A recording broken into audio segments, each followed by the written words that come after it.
I just needed the Wi-Fi password. His laptop was already open.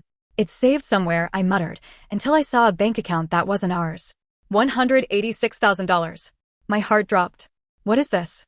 I whispered. Then I clicked the note labeled exit plan. And the truth was nothing like I was ready for. I did not find out my marriage was ending during a screaming fight. There was no lipstick on a collar, no late-night confession, no dramatic moment where everything snapped in half at once. It happened in the middle of an ordinary Tuesday, in a small apartment in Sacramento, while I was trying to reconnect the Wi-Fi before a work call. That is still the part that gets me. You build your whole life around the idea that big pain arrives loudly. You think betrayal is supposed to announce itself. But sometimes it is quiet. Sometimes it is just a blue login screen on a laptop that does not belong to you and one click you were never supposed to make. The internet had dropped twice that morning already. I was in the kitchen, half-dressed for work, hair clipped back, coffee going cold beside the sink. Brian had left early for a meeting downtown, which was unusual because he usually worked from home at least 3 days a week. His laptop was still on the counter, open but asleep, next to a stack of mail he had not sorted yet. I remember being annoyed before I was anything else. That was the mood I was in. Not suspicious. Not scared. Just irritated in the normal married way. Irritated because the router kept blinking red. Irritated because I had a client update in less than an hour. Irritated because Brian always handled the boring system stuff in our life and I never remembered any of it because I never had to. Bills. Internet. Utilities. Rent portal. Insurance. He liked being the one who knew where everything was. He used to joke, if I disappear, you'll have to start from zero. And I used to laugh and tell him, then don't disappear. That joke does not feel funny anymore. I touched the trackpad and the screen lit up. He had left a few tabs open. A spreadsheet. An email draft. Our usual bank. I went to the browser settings first, thinking maybe the Wi-Fi password was saved somewhere under the provider account. Brian saved everything. Passwords, account numbers, renewal dates, random notes to himself. He called it a system. I called it controlled chaos. I typed in a few guesses and found nothing. Then I backed out, glanced at the tabs again, and saw one I did not recognize. Different bank. I did not click it right away. I just stared at the logo for a second, trying to place it. It was not our joint account. It was not the savings account we used for bills. It was not the little emergency fund we started years ago and never really grew because somehow something always came up. At first I figured it was old. Maybe a closed account. Maybe something from before we got married. Still, it bothered me. Not enough to panic. Just enough to feel that tiny shift in your chest when something does not fit where it should. I clicked it. No password prompt. No security check. It was already logged in. The balance loaded so fast I thought I read it wrong. $186,241.73. I actually blinked and leaned closer like the numbers might rearrange themselves into something smaller and less devastating if I looked at them long enough. They did not. I refreshed the page. Same amount. I refreshed it again. Same amount. For maybe 5 full seconds, my brain would not let me understand it. Not really. I could see the money. I could read the account history.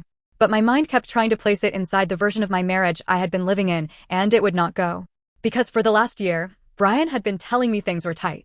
Not ruined. Not catastrophic. Just tight. That was the word he used all the time.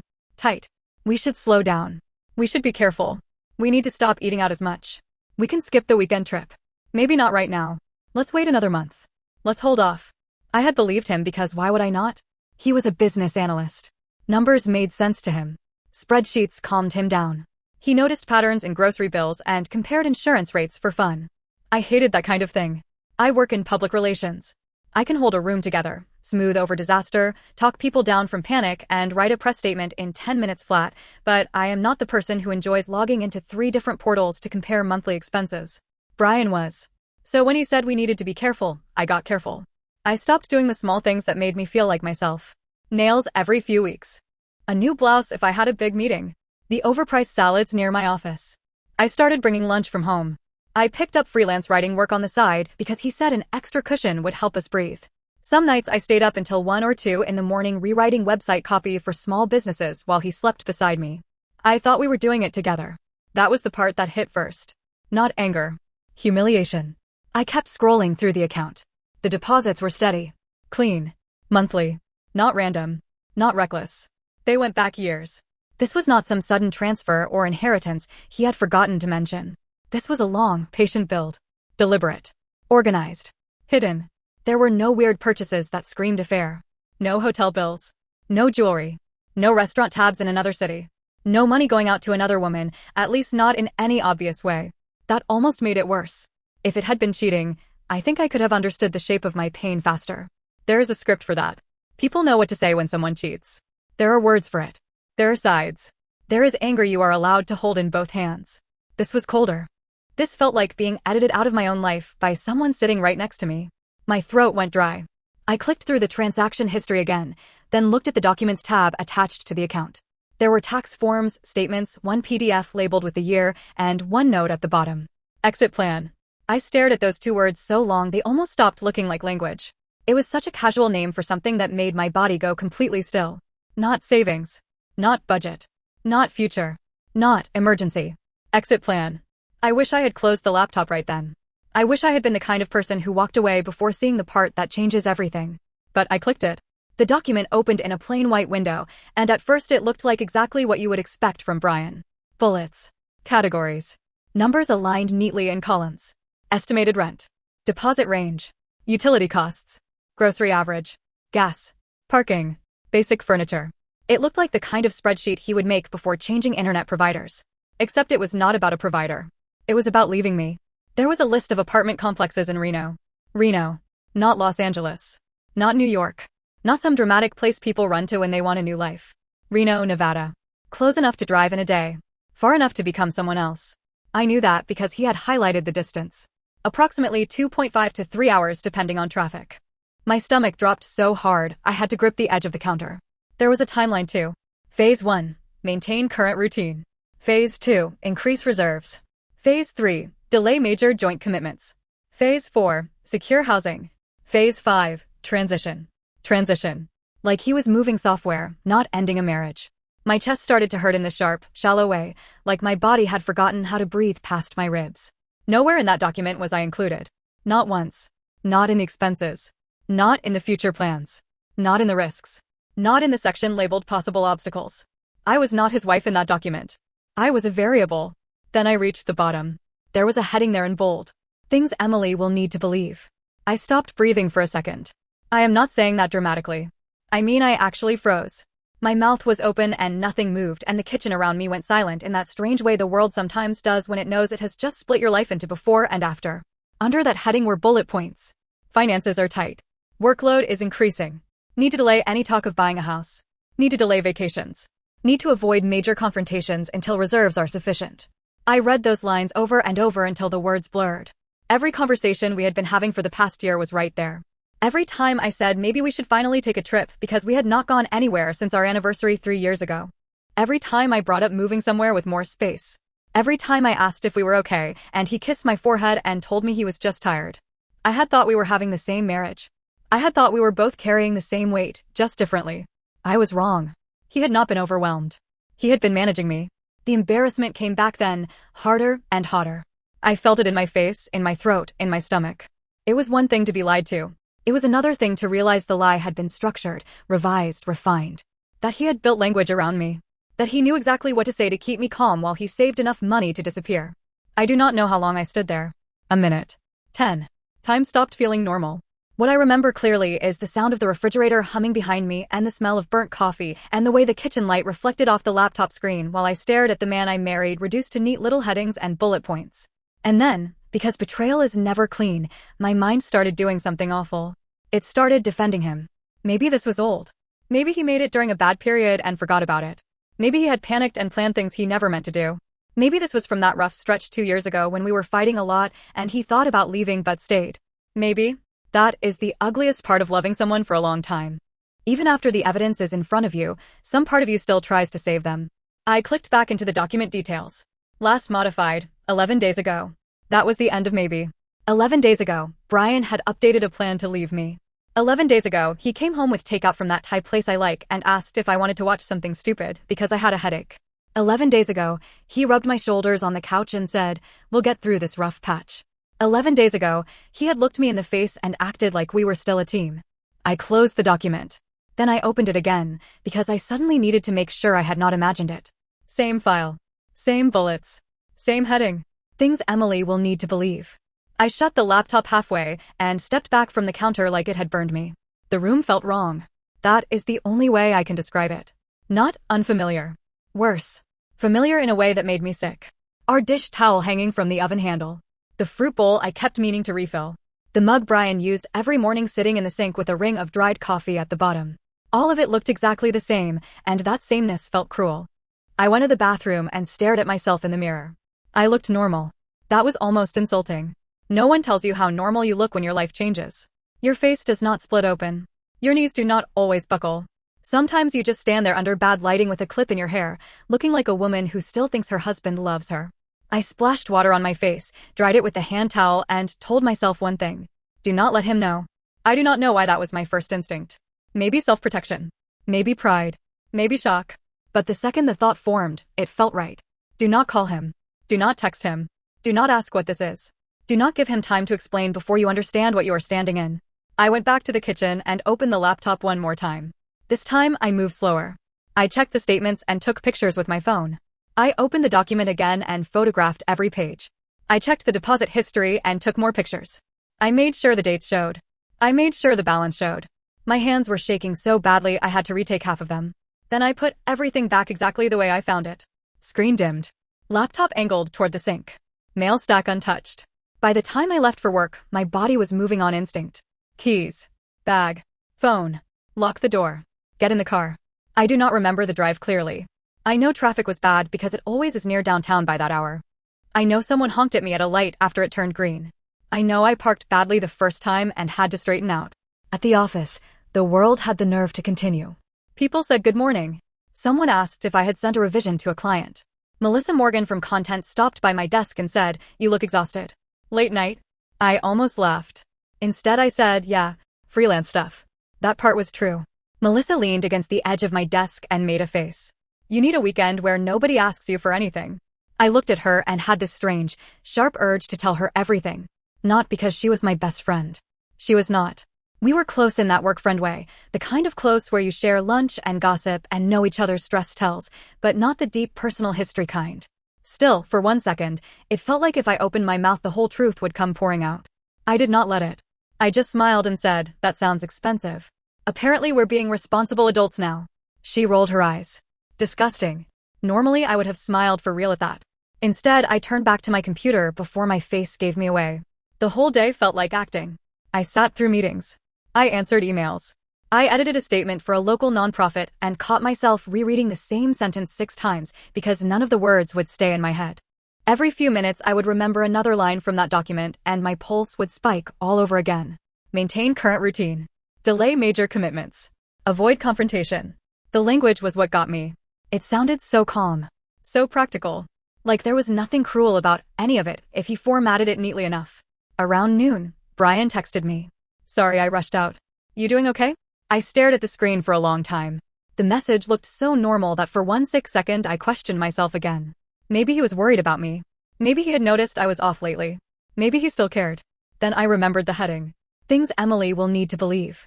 I typed back, "All good. Just busy." He reacted with a thumbs up. That tiny little icon almost broke me. Not because it was cold. Because it was ordinary. I had spent 10 years building a language with this man. 1,000 small habits. 1,000 private meanings. And now every simple thing he did looked different under the light of what I knew. By 5 o'clock I had made one decision. I was not confronting him that night. Maybe that makes me look weak. Maybe it makes me look sneaky. I do not care. I was not ready to walk into our apartment, hold up my phone, and demand an explanation from someone who had been planning around me for who knows how long. I needed more than hurt. I needed clarity. I needed to know whether this was new, whether this was real, whether there was anything else hidden under the parts one had already found. Mostly, I needed the one thing Brian had not given me. Time. So I drove home rehearsing normal. Not cheerful. Cheerful would be too much. Just normal enough.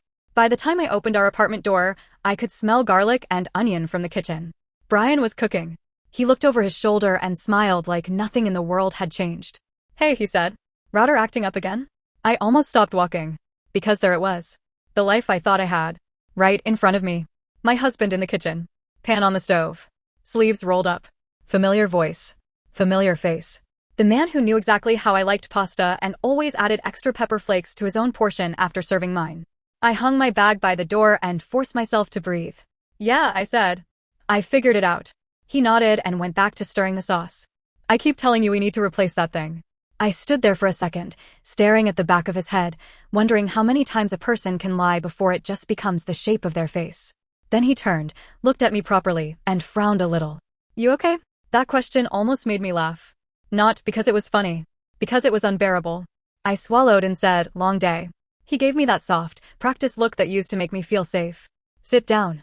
Dinner's almost ready." And I did. I sat down at the same table where we had eaten 100 ordinary meals, and I watched the man who had secretly been building an exit from our life move around the kitchen like a husband who still belonged in it. That was the moment it really settled in. Not when I saw the money. Not when I opened the file. Not even when I read my own name under a heading I was never meant to see. It was then. Sitting there in silence while he handed me a plate and asked if I wanted Parmesan, and I realized I had two choices now. I could confront him before I understood the full truth. Or I could say nothing and learn exactly how far his plan went. I took the plate. I thanked him. And for the first time in our marriage, I lied too. I didn't sleep that night. Not really. I closed my eyes, I laid still. I even tried to slow my breathing like I usually do when my brain won't shut off, but it didn't work. Every time I drifted close to sleep, my mind snapped back to the same image. That document. Exit plan. And underneath it, my name. Things Emily will need to believe. I turned slightly in bed and looked at Brian. He was asleep on his side, facing away from me, one arm tucked under the pillow the way he always did. There was something almost cruel about how peaceful he looked. Like whatever he was doing, whatever he had been planning, it didn't follow him into his sleep. I watched him for a long time. Not in a dramatic way. Not crying. Not shaking. Just watching. Trying to reconcile the person in front of me with the person in that document. At some point, I realized something that made my chest tighten all over again. I didn't know which one was real anymore. The man who made dinner and asked if I was okay. Or the man who built a 5-phase plan to leave me without a conversation. Maybe they were both real. That thought was worse. I turned back to the ceiling and stared into the dark until morning. When my alarm went off, everything felt slightly off-center. Like the world had shifted a few inches to the left and I was the only one who noticed. Brian was already up. I could hear the coffee machine running in the kitchen, the low hum of it filling the apartment. That was normal. He always woke up before me, even on days he worked from home. I sat up slowly, pressed my palms against my eyes, and reminded myself of the only thing that mattered right now. Do not let him know. I got dressed, fixed my hair, and walked out into the kitchen like nothing had changed. Brian was leaning against the counter, scrolling through his phone with one hand, coffee mug in the other. "Morning," he said, glancing up. "Morning." My voice sounded steady. That surprised me. He pushed a second mug toward me without looking. "I made yours." "Thanks." I took it, wrapped my hands around the warmth, and waited for something in my face or body to betray me. Nothing did. He looked at me for a second longer than usual. "You sure you're okay?" There it was again. That question. I forced a small shrug. "Just tired. Freelance stuff kept me up." He nodded like that made sense. "You should slow down with that. No point burning yourself out." The irony hit so hard, I had to look down at my coffee to keep my face from reacting. No point burning yourself out. I wondered if he hurt himself when he said things like that. Or if it was just part of the script he had built. Maintain routine. Reduce suspicion. Keep things stable. "Yeah," I said quietly. "Maybe." We ate breakfast in mostly silence. That wasn't unusual either. We had gotten comfortable with quiet over the years. Comfortable enough that I had never questioned it. Now every second of it felt loaded. At one point, his phone buzzed on the counter. He picked it up, glanced at the screen, and flipped it face down. A normal movement. Something he had probably done 100 times. But now I noticed it. Now everything felt like a clue. "You heading into the office today?" he asked. "Yeah. You." "Half day." "Then I've got some stuff to handle." Stuff.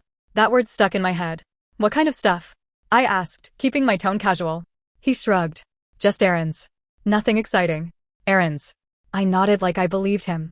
Inside, something sharp settled into place. He wasn't going to tell me anything. Not unless I forced it out of him. And I wasn't ready to do that yet. After he left, I stood in the kitchen for a full minute, listening to the silence. Then I moved. I grabbed my bag, my phone, and my keys, but instead of heading straight for the door, I turned back toward the counter. His laptop was still there. Closed this time. I hesitated. This was different. Yesterday, it had been accidental. Today, it wouldn't be. I knew exactly what I was doing. And I did it anyway. I opened the laptop slowly, half expecting some kind of password wall this time. But it booted up the same way it had yesterday. No lock screen. No extra security.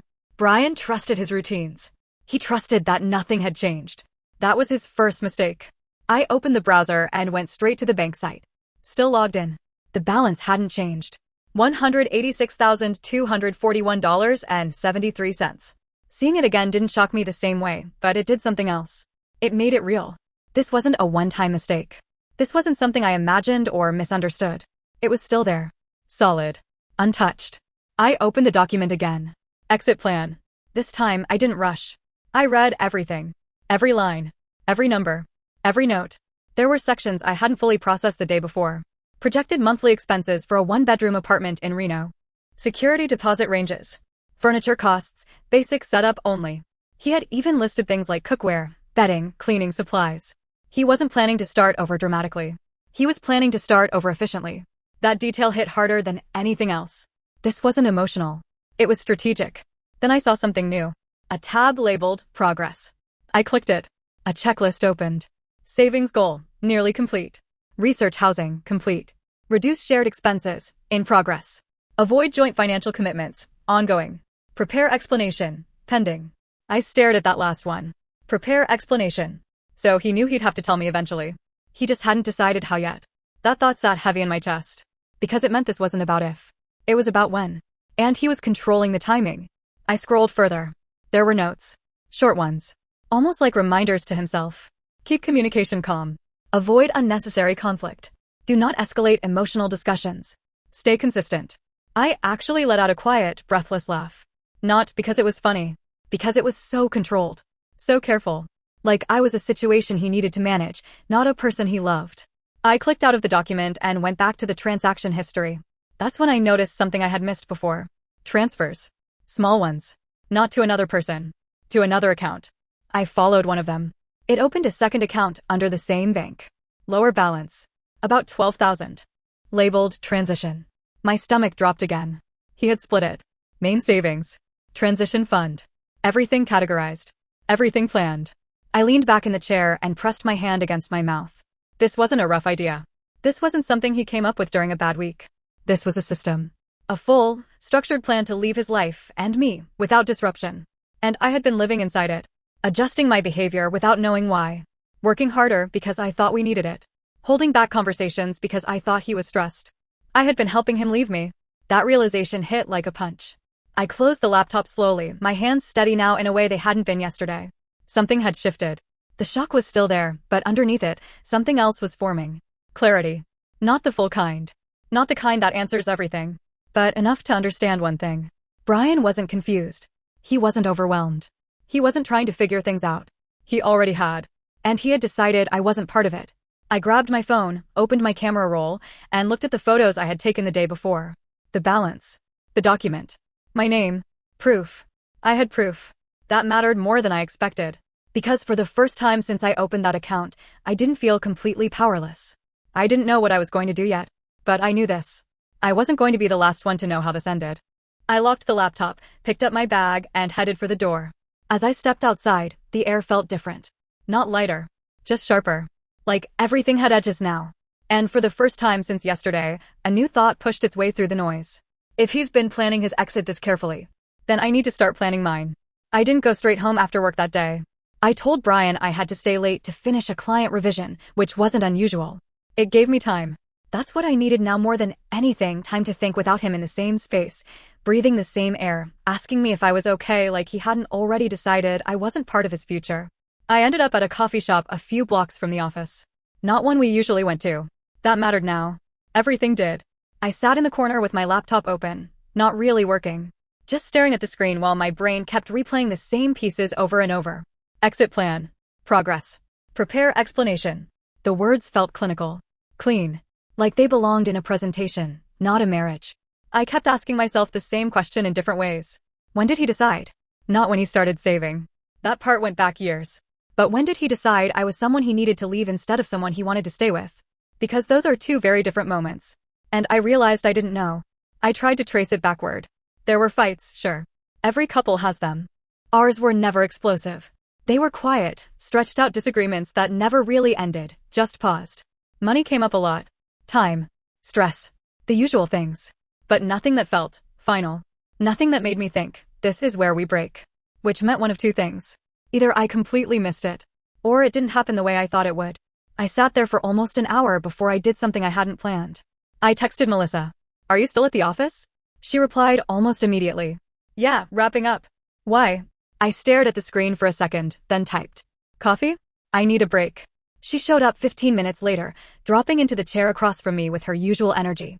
Okay, she said, pulling her jacket off. You don't text me for spontaneous coffee unless something's wrong. I almost backed out right there. Almost said I was just tired, that work was stressful, that I needed to vent about a client. But something in me was too full. Not ready to tell everything. But not able to say nothing anymore. I think something's off with Brian, I said carefully. Melissa leaned back slightly, watching me. Off how? I hesitated. I could feel the line in front of me. On one side, normal conversation. On the other, everything changing. I don't know, I said. He's just different. She raised an eyebrow. Different like distracted? Or different like something's wrong? Both, I admitted. He's been saying money's tight, but it doesn't feel right. And he's been distant. That was true. It just wasn't the whole truth. Melissa studied my face for a second longer than I expected. Have you asked him? I almost laughed. Yeah, he says he's just stressed. Do you believe him? I didn't answer right away. Because that question used to have an easy answer. Now it didn't. I don't know, I said finally. Melissa leaned forward slightly. Okay, then something's up. That's what I'm saying. Could be work, she said. Or he's dealing with something he doesn't want to bring home. Guys do that. I nodded, even though I already knew that wasn't it. Or, she added carefully, it could be something else. I looked at her. She didn't say it directly. She didn't have to. Cheating, I said, keeping my voice low. She shrugged slightly. I'm not saying that's what it is. I'm saying if something feels off, it's usually because something is off. I looked down at my coffee. If only it were that simple. If only I could reduce this to something familiar. He doesn't seem like he's cheating, I said slowly. Most people don't, she replied. That hung in the air for a second. I thought about the account. The plan. The checklist. No, I thought. This isn't that. This is something else. I stopped, choosing my words carefully. I feel like I'm missing something. Melissa nodded. Then you probably are. That answer landed harder than I expected. Because it confirmed what I already knew. There was more here. I just hadn't seen all of it yet. You need to talk to him, she said after a moment. Not accuse him. Just talk. I looked at her and felt that same resistance rise up again. I couldn't do that. Not yet. Because the second I confronted him, everything would change. He would either tell me the truth, or lie better. And once that happened, I couldn't go back to this place where I still had the advantage. Because that's what this was now. Not a marriage. A position. I will, I said, even though I wasn't sure I meant it. Melissa watched me for another second, then nodded like she accepted that answer. Just don't sit on it too long, she said. Stuff like this doesn't fix itself. I forced a small smile. Yeah, I know. We talked about work after that. Normal things. Deadlines, clients, someone messing up a presentation earlier that week. It felt strange, switching back to something so ordinary after what I was carrying. But it helped. It gave me space to breathe. When we left the coffee shop, the sun was already starting to go down. You okay? Melissa asked as we stepped outside. I nodded. I will be. That was the first time I said it out loud. And part of me believed it. The drive home felt different than the night before. Less fog. More focus. By the time I pulled into the parking lot, I had made another decision. I wasn't just going to react to this.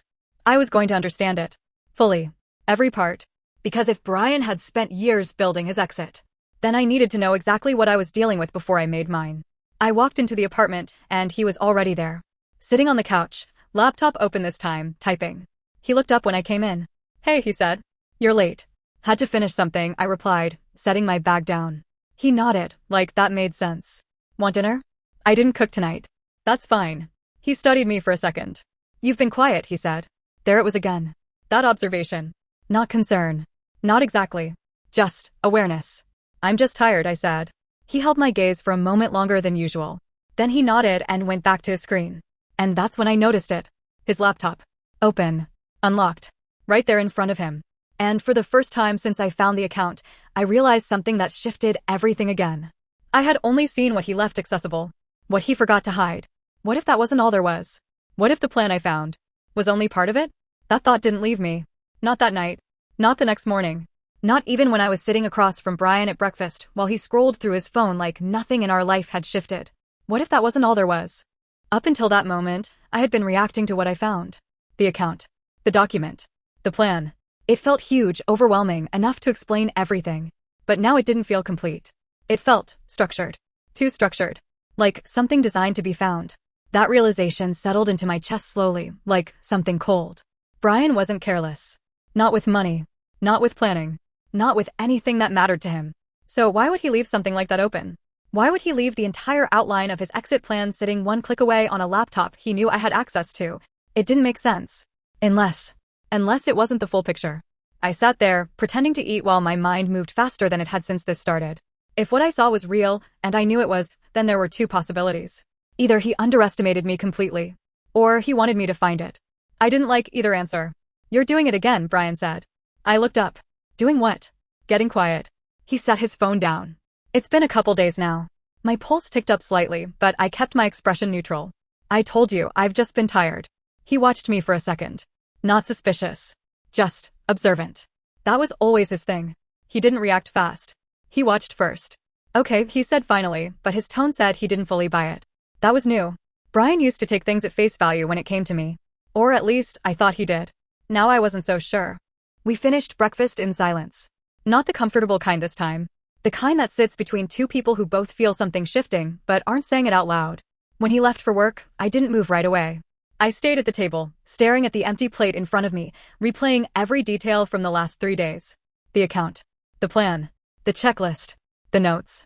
And now this new question that wouldn't let go. What else is there? I stood up, grabbed my phone, and walked straight to the living room. Brian's laptop was gone. Of course it was. That hadn't happened the last 2 days. A small detail, but it landed heavy. He noticed. Or he was just being careful. Either way, something had changed. I exhaled slowly and looked around the apartment. For the first time, I wasn't seeing it as our space. I was seeing it like a map. Where things were kept. What belonged to him. What he had access to. What I didn't. I went to his desk. It wasn't locked. It never was. Inside were the usual things. Papers, receipts, a couple of folders, nothing that stood out at first glance. I flipped through them anyway. Utilities. Insurance. Tax documents. Normal. Too normal. I closed the drawer and leaned back slightly, thinking. Brian didn't leave things lying around unless he meant to, so if there was more, it wouldn't be obvious. It would be somewhere he considered safe. Something personal. Something separate. I walked into the bedroom and opened the closet. His side was neat. Always had been. Shirts organized by color, shoes lined up, everything in its place. That didn't help. But then I noticed something small. A duffel bag. Black. Plain. Sitting on the top shelf. I hadn't seen it before. Or maybe I had, and it never mattered. I reached up, pulled it down, and set it on the bed. For a second, I just stood there staring at it. This felt different. More intentional. More invasive. But I had already crossed that line. I unzipped it. Inside was, less than I expected. A couple of folded shirts. Jeans. Toiletries. Basic things. Not packed like someone was about to leave. Packed like someone was preparing to. My chest tightened again. He was closer than I thought. I searched through it carefully, checking pockets, seams, anything that might be hidden. Nothing. Just clothes. I zipped it back up and put it exactly where I found it. Then I stepped back and looked at the room again. This wasn't panic packing. This was staged. Controlled. Everything about this was controlled. And that brought me back to the same conclusion. There had to be more. I grabbed my phone and scrolled through the pictures I had taken. The documents. The checklist. The transfers. My eyes paused on one detail I hadn't fully focused on before. The secondary account. Transition. I opened the photo and zoomed in. There was a partial account number visible. Not enough to access it directly, but enough to recognize something. It was under the same bank. Which meant it was linked. Which meant there might be more accounts. My pulse picked up again. I went back to the kitchen, grabbed my laptop this time, and logged into our shared bank account. The one I knew about. Everything looked normal. Balances matched. Transactions made sense. No obvious missing money.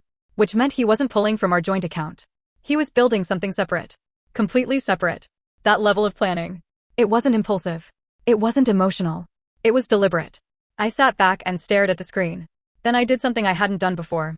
I searched his name. Brian Cooper. Not on social media. On property listings. On rental sites. On anything that might connect to what I saw in that document. At first, nothing came up. Then I refined the search. Reno. 1-bedroom apartments. Recent listings. I scrolled. And then I saw it. The complex. The same one from the document. My stomach dropped again. I clicked it. Photos loaded. Simple layout. Clean. Affordable. Exactly what he had described. I scrolled down to availability. Units open. Immediate move-in possible. My chest tightened. He didn't just research this place. He picked it. This was real. Not a backup plan. Not a maybe. A target. I leaned back, pressing my hand against my forehead. Everything was starting to connect. The savings. The checklist. The location. The timeline. He wasn't thinking about leaving. He was preparing to. And I was still sitting here, trying to decide how to react. That thought hit differently this time. Because it made something else clear. I was behind. He had been planning this for years. I had known for days. If I kept reacting, I would always be behind. And I wasn't okay with that anymore. I closed my laptop slowly, sat in silence for a few seconds, then nodded to myself. If Brian had built a system to leave me, then I needed to stop thinking like his wife and start thinking like him. Because this wasn't just about what he was doing. It was about what I was going to do next. And for the first time since this started, I wasn't just hurt. I was thinking. The shift didn't feel dramatic. There was no moment where I stood up and decided I was going to become someone else. No speech in the mirror. No sudden clarity where everything snapped into place. It was quieter than that. It was the moment I stopped asking why. Why he did it. Why he didn't talk to me. Why I didn't see it sooner. None of those questions were going to change what was already happening. So I let them go. And I started thinking about what I could control. That night, I didn't wait for him to come home before I started. I sat at the kitchen table with my laptop open and a blank document in front of me, and for the first time, I did what Brian had been doing all along. I made a plan. Not as detailed as his. Not yet. But enough to give me something solid to hold on to.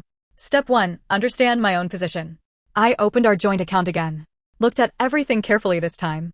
Every transaction. Every bill. Every automatic payment. Nothing unusual. Which meant he had been careful not to disrupt anything visible. That also meant I still had access. That mattered. Step 2. Secure my own stability. I opened a new account. Not at the same bank. Different institution. Different login.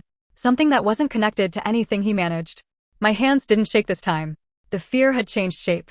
It wasn't panic anymore. It was focus. I transferred a small amount at first.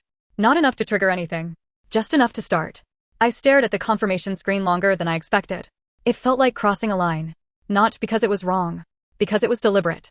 Because now I wasn't just reacting to his plan. I was creating my own. Step 3. Information. I went back to the photos on my phone and reviewed everything again. The checklist. The timeline. The notes. One line stood out more now than it had before. Prepare explanation. He hadn't done it yet. Which meant one thing. He wasn't ready. And that gave me time. More than I thought I had. I closed my laptop just as I heard his keys at the door. I didn't rush.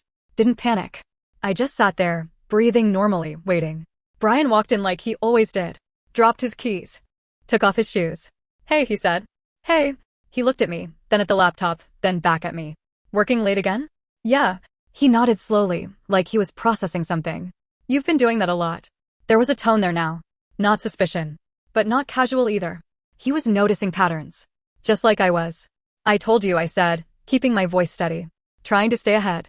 He held my gaze for a second longer than usual. Then he walked past me into the kitchen. I can take over some of the bills if it's getting too much, I added, casually. That made him pause. Just slightly. But I saw it. I've got it, he said quickly. It's not that bad. I know, I said. Just offering. He turned back to me then, studying my face. And for a second, I felt it. The shift. He was trying to read me. The same way I had been reading him. Something in my chest tightened, but I didn't look away. After a moment, he nodded and went back to what he was doing. But it was different now. We both felt it.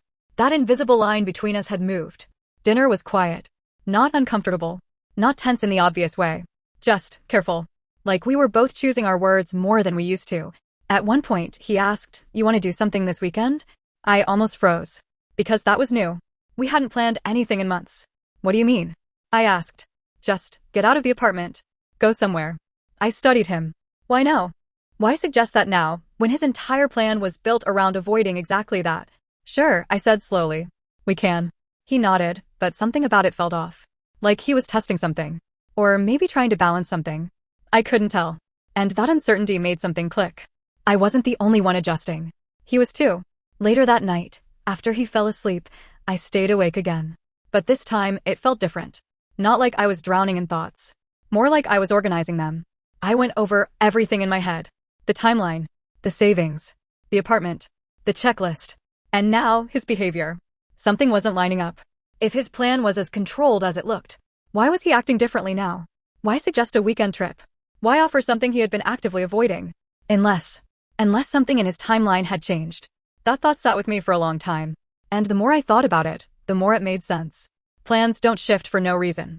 Something had triggered it. Something recent. I turned slightly and looked at him again. Sleeping. Peaceful. Like none of this existed.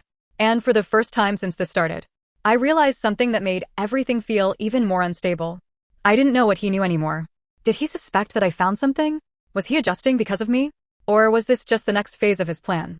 That uncertainty was worse than anything else. Because it meant I wasn't just responding to a fixed situation. I was inside something that was still moving. The next morning, I made another decision. I wasn't going to wait for him to act. I wasn't going to sit here and guess what his next step was. I was going to force clarity. Not with a confrontation. Not yet. But with pressure. Subtle. Controlled. The same way he had been doing it. Because if there was one thing I understood now, it was that this wasn't about emotions anymore. It was about positioning. And I wasn't going to be the one caught off guard when this finally broke open. Not again. I didn't confront him the next day. Or the day after that. Not because I was scared. Because I wasn't ready to lose control of the situation yet. Once I said it out loud, once I looked at Brian and told him I knew, everything would change. He would either admit it, deny it, or reshape the truth in a way that worked for him. And after everything I had seen, I knew one thing for sure. Brian was very good at shaping things. So I didn't give him that chance. Not yet. Instead, I started pushing. Small things at first. Questions that sounded normal but weren't. What do you think about moving next year? We should probably look at bigger places, right? Do you ever feel like we're stuck here? Every time I said something like that, I watched him carefully. Not his words. His reaction. And every time, there was something. A pause that was just a second too long. A shift in his tone. A careful answer instead of a natural one. Maybe he'd say, "Let's not rush it. We'll figure it out." It all sounded reasonable. But now I could hear what was underneath it. Delay. Deflect. Maintain. He wasn't thinking about a future with me. He was managing the present until he could leave it. The confirmation settled slowly. And with it, something else. I stopped hoping I was wrong. That part ended quietly. One night, about a week after I found everything, I pushed a little harder. We were sitting on the couch, TV on, neither of us really watching. I was thinking, I said, keeping my tone light, maybe we should actually plan something. A trip. Or even just start looking at houses again. He didn't answer right away. That was my first sign. Then he muted the TV. That was the second. We talked about this, he said. Calm. Measured. It's not the right time. Why not? I asked. He exhaled slowly. Because things are tight, Emily. There it was again. That word. Tight. The same word written in his plan. The same word he had used to shape my behavior for months. And for the first time since this started, I felt anger. Not loud. Not explosive. Cold. Clear. Are they? I asked quietly. He looked at me. Really looked this time. And something passed between us. Not understanding. Recognition. He knew. Not everything. But enough. Yeah, he said carefully. They are. I nodded slowly. And then I did something I hadn't done yet. I let the silence stretch. Long enough to make it uncomfortable. Long enough to force him to sit in it with me. He shifted slightly. You okay? He asked. That question again. That same tone. And suddenly, I couldn't stand it anymore. Not the lying. Not the pretending. Not the way he kept asking me that like I didn't already know the truth. I saw it. The words came out quieter than I expected. But they landed. Hard. Brian didn't move. For a second, it was like the entire room froze. What? He asked. Not confused. Careful. The account, I said. The document. Reno. I watched his face as I spoke. The moment it hit. The exact second he understood what I meant. He didn't panic. He didn't get defensive. He didn't even look surprised. He just went still. And that told me everything. How long? He asked. That was his first question. Not what I saw. Not why I was looking. How long? About a week. He nodded once, slowly. Like he was adjusting something in his head. Recalculating. Of course he was. That wasn't supposed to happen like this, he said. I almost laughed. Not because it was funny. Because it was exactly what I expected him to say. Like what? I asked. Like you finding it before I was ready. Ready. That word hit harder than anything else. Ready for what? I said. To leave? He didn't answer immediately. He leaned forward, resting his elbows on his knees, looking down at his hands. And for a second, I saw something real. Not the controlled version of him. Something underneath it. I didn't know how to tell you, he said. I stared at him. That's what this was? I asked. A plan because you didn't know how to have a conversation? It's not that simple. It looks pretty simple from where I'm sitting. He exhaled, rubbing his face with both hands. I didn't want it to turn into a fight. I felt something sharp twist in my chest. So instead, you lied to me for a year? I didn't lie, he said quickly. I actually laughed then. A short, sharp sound that didn't feel like mine. You wrote a list of things I needed to believe. He went quiet. Because there was no answer to that. You planned an entire life without me, I continued. And you're telling me you didn't lie? He didn't look at me. I was trying to do it the right way. That sentence settled into the room like something heavy and wrong. The right way, I repeated. Yeah, explain that to me. He finally looked up. I was going to tell you, he said. When everything was ready. When it wouldn't destroy both of us. That stopped me. Not because it made sense. Because it almost did. Almost. And what about me deciding anything? I asked. What about me being part of that conversation? You would have reacted, he said. I stared at him. Of course I would have reacted, I said. I'm your wife. That's exactly what I mean. And there it was. The thing underneath everything. He hadn't just planned to leave me. He had planned to avoid me. Avoid my reaction. Avoid my voice. Avoid anything that made this real before he was ready to deal with it. He didn't want a partner. He wanted a controlled exit. You didn't trust me enough to talk to me, I said quietly. He didn't respond. Because he couldn't.